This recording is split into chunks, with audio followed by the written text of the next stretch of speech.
I'm at Flickr, and I found this resource just kind of browsing around on a forum one day, talking about open source photos that you can use, and you can use freely in commercial projects.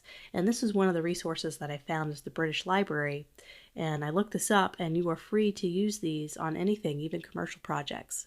So double check. I always tell people double check because things can change, but you can use these as anything in your project. They're open source and free to use. So I thought some of these were really cool. It has that traditional look I kind of like, the hand drawn with the pen, and I wanted to do that's where I found my bird. So I wanted to find something with Africa. So I'm just going to type in Africa, and I'm not going to type it down up here because this will search all of Flickr. You want to go down to here to this little icon and search that way. Of course, you can find your photo anywhere. It doesn't have to be from the British Library. You may want a more modern style. You may be fine without a photo and you just want to stick with a cool geometric pattern. Then we were almost done and you can do kind of a different arrangement. But I'm just going to go through my whole process. So let's go search, and I can just type in Africa and see what pops up. We want to make sure we are culturally sensitive, that we don't use anything that's offending or offensive, that we use something that's really classy and classic. We could use a map. We can use a zebra, something that kind of represents Africa and the single origin cocoa beans that are harvested.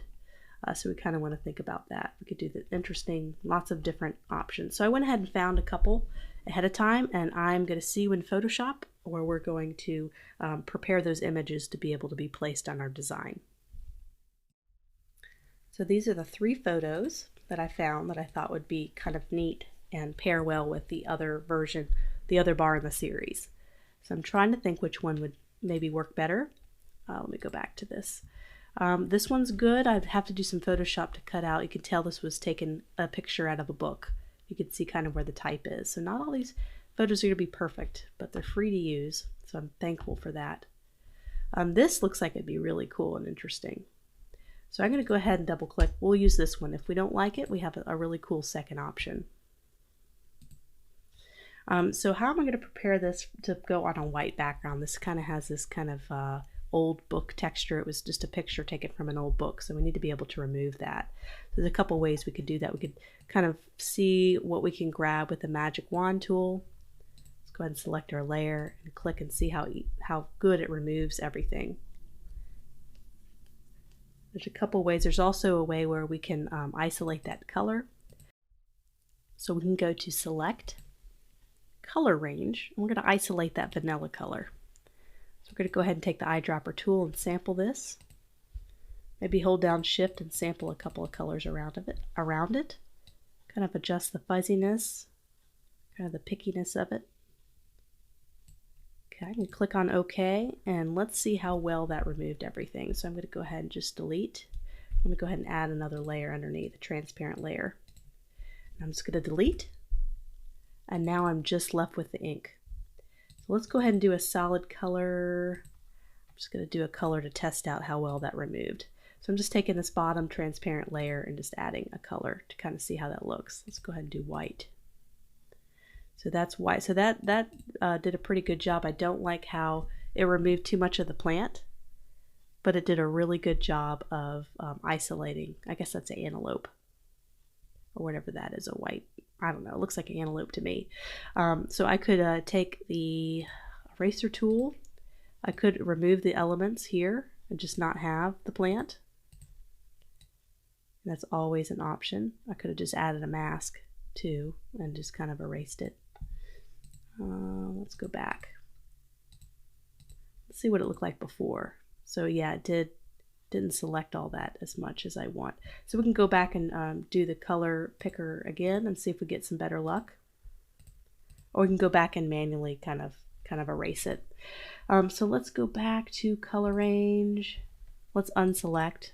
Let's try again. So let's go to Select, Color Range. Let's go ahead and select this general color. So I wonder if the image, selection, so that's going to select less, so maybe kind of reduce the fuzziness a hair. Click on OK. Let's see how that works. So So that keeps a little bit more of the background intact. Just doing a white color to see how much it removed. So I'm just going to take the eraser tool. I'm just going to erase some of these kind of erroneous kind of parts of the photo, things that I just think is too much, unnecessary. I think that's probably good. Keep that. Great. So I'm going to go ahead and remove this little solid color I was using just to see how it looks. And so we're going to export this as a Photoshop file or save as. So I just went to File, Save As. I'm just going to type in photo and save it to my desktop. So I'm back here in Photoshop. I imported it into Illustrator and realized, you know what, that ink color is a little too light. I want to have it a little bit more like a darker ink stamp color. So that's no problem. I have our little isolated graphic here. I'm just double clicking on this top layer and I'm just going to do a color overlay. So it's going to go ahead and color all the ink on that layer the same color. And I'm going to make it a dark color, not too dark, but kind of a little more gray and a little darker. Maybe right about there. So we're able to darken it. So this is the original, and this is us isolating it. So now we don't need this colored layer anymore because we want it to be transparent. Now I'm ready to go back into Illustrator. Okay, so I opened up our little transparent Photoshop file, and I'm just going to drag it over to our Illustrator document. Of course, it's humongous, which is also a good sign. It's a high resolution. If I ever want to know what the resolution is on an imported photo in Illustrator, let's go ahead and I have it just selected. If you go up here, it says it's a 578 ppi, which is excellent. I try to shoot for 300 if I can for printed projects. So sometimes it's 200, I let it slide, but anything lower than 150, you might want to start to seek a higher resolution photo because it's going to print a little less crisp than you like. Okay, so I'm just doing some positioning and sizing. I'm just going to play around with some positioning, make that a little bit smaller perhaps.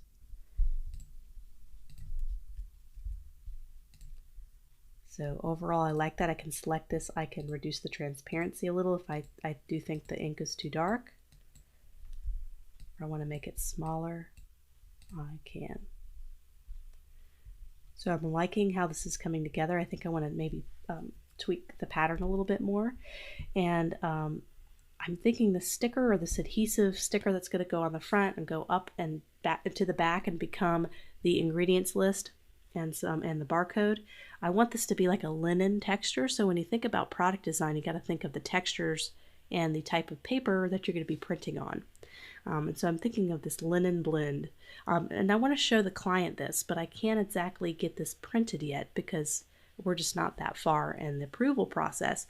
So I'm going to try to emulate and kind of make it look like there's a linen texture to kind of give the client an idea of kind of what textures I wanted to use for the adhesive sticker and also for the actual wrapper. So I'm going to go ahead and find a white linen texture. And I went ahead and found one for this one that I'm just going to adapt. I believe I found it on pexels.com. I'm just going to go ahead and just copy and paste this little guy right here. And I'm going to go ahead and release the clipping mask, kind of show you how I did all this. Go ahead and make that 100%. So this is the linen texture I found right here. And all I did was kind of make it a little bit smaller. I copy and pasted the size of the box. Just drug it over. What I'm going to do is I'm going to select both elements, right click, and I'm going to make a clipping mask just so it's in that perfect square. Go ahead and zoom in, and I'm just going to send it backwards in the layering system. I'm just holding Command and doing a bracket. Doing the left bracket, and I'm going to do the right bracket to send it up and back in the layering system. And I'm going to go ahead and reduce the transparency just a little bit. So you can see how when I reduce the transparency, it gives the effect of maybe a linen texture, but it's not at all. It's just kind of the effect when you zoom out, that it's got some sort of texture to it. It's not just a glossy finish. So now I feel like there's something missing with the design. I mean, I like it, but I feel like this top part, it just needs a little kind of blocking out. So I'm thinking about putting a nice border around the white sticker to kind of give it more of a distinct layered look. I'm going to go ahead and highlight all of my elements here. I'm just selecting all of my elements, and I'm going to just reduce the size because I want to make room for the line, the border.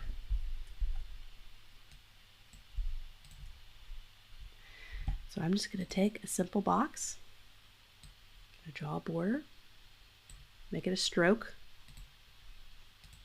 I want to make it a thin, elegant stroke. I don't want it to be thick and chunky.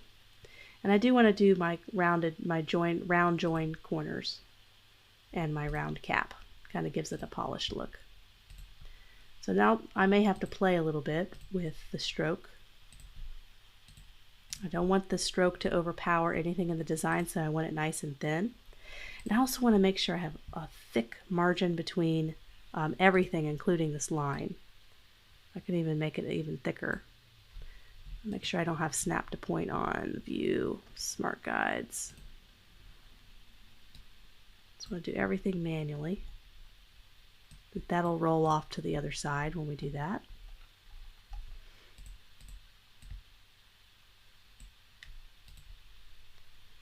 Okay, so I want to add something else to this. I think it needs a little bit of a pizzazz to it. Instead of just being a simple box, I'm going to make it the pattern of the stroke a little more complex. I'm just going to add another box.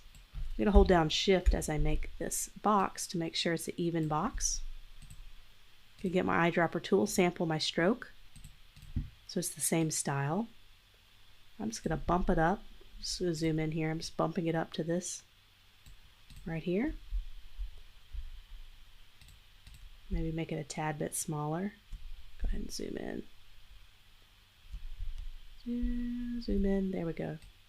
Got the corners a tad bit smaller. Make sure the stroke stays the same. So I'm just going to eyedropper tool. I'm just going to copy and paste. Bring it on over to the other side. I'm just going to select these two elements. I'm just going to go down to align and make sure they're aligned across perfectly. So I'm just going to do maybe a bottom align. Click on that. So there we go. We have kind of a little bit of an extra element. And I could even maybe bring in this white part just a little bit. So great. So let me bring back my linen texture. And there's another thing we can do just to kind of give the client a good idea of kind of the layering we're trying to do with the adhesive sticker. Select this white element, add just a very tiny bit of a drop shadow. So I'm going to go down to Stylize, Drop Shadow. I'm going to do Preview. I'm just doing a very subtle drop shadow, not too much, and I want it to be very close. I don't want it to be a long casted shadow. I want it to be very tight since the adhesive sticker is not going to be floating in midair. So we want to have a nice tight cast shadow and very subtle, so maybe just 33%. So that just kind of gives the idea that that is not printed on the wrapper, that's something that goes on top of the wrapper. Let's bring our linen texture. That's not going to actually be on our final design we send to the printer, but it is on the mock-up that we'll send to our client. And I want to add kind of a texture that's going to be printed on this black. Instead of just having a solid charcoal gray, let's add a little bit of a texture. And I sourced around for textures for a little bit. I believe I found this on Pexels.com. Let me go ahead and make this normal. This is a beautiful little texture. It's like a slate rock. I thought that looked really cool on the black. So let me go ahead and release the clipping mask so you can see what it looks like. So this is what it originally looked like. And we're going to do a little transparency mode on this to get the right look over the black. So let's kind of reduce the size on that. I'm going to right click. I'm going to, it's kind of my little trick to kind of do layering. I'm going to arrange, send it to the back, and then I'm just going to do my little command right bracket, kind of bring it forward until I see it appear. There, right about there. Of course, you can always go to your layers and have a background layer instead of just everything in one layer. So it just depends on how you like to work. Sometimes I like to just have one layer. I know I'm crazy. It makes sense to have multiple layers here so that you can lock layers and not accidentally select the background. So when I do more complicated designs, I definitely like to use layers. But for this, I'm going to keep it all on one layer. It's up to you what you want to do. And I'm going to do some transparency modes because this is way too much. We just want a very subtle texture to show through the black. So I'm going to play around with some different transparency overlays. I believe I had soft light or hard light. Hard light, and I think I kind of reduced the transparency a little bit. It's great. Right there. So just add a little bit of texture to it. Let me see kind of what I did here. Hard light 62. So let's go back. Hard light, let's make it a little bit stronger. So 62 opacity. There we go. So let's play around with the pattern. I think that's the only thing kind of missing here is the pattern. And then we're going to apply this chocolate bar to a mock-up so we can get this approved by the client. And then lastly, we can go ahead and do our backside. We're going to go ahead and do the sticker as a separate little thing we can export and send to the client or to the printer. So we'll go that's kind of what's coming up. So stay tuned.